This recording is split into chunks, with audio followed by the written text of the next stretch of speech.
So I'll do this way. This is Lydia. She's going to answer my questions. Hello. Hello, Lydia. Hi. Okay, what was it that made you want to be a part of Live Below the Line, and like where'd you hear about it, etc.? Well, I work at Child Fund New Zealand. I didn't even know I'm that. an intern there, so I'm the communications intern. I work there for 5 hours a week.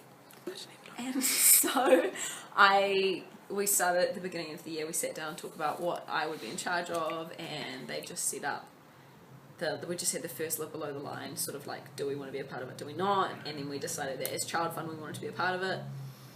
And then so they said, we don't really have the time to take care of it, can you run the campaign for Child Fund? And so I stepped in and said, cool. So we planned out like our content and all that sort of stuff. So that was the Child Fund part. And then I obviously got really stuck into the campaign and saw that it was a really amazing thing to be a part of.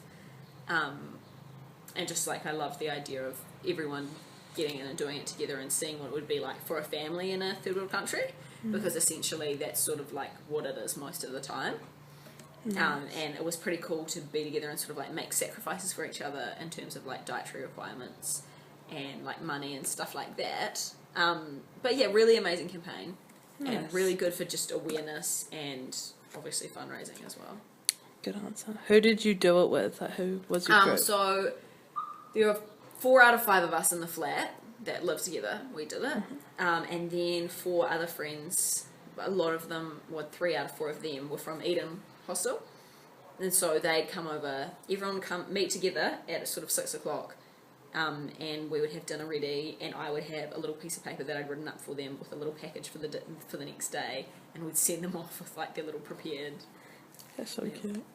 Did it make it easier doing it with a group of people like that? Kind of.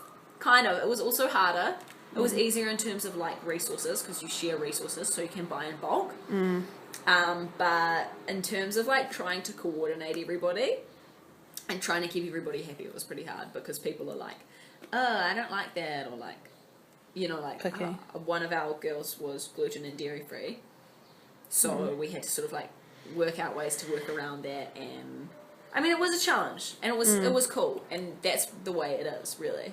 Were your initial thoughts on it, like, was your expectation meet the reality of what it was? I thought it would be hard, but I didn't think it would be as hard as what it was, because it wasn't just hard on your like physical hunger. Like, it's so mentally grueling, because like you're tired, like your food isn't getting the energy that you need. I mean, your body isn't getting the energy that you need, and like your food isn't sustaining you.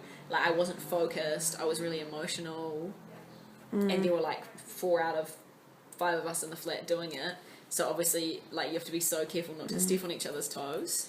Harder.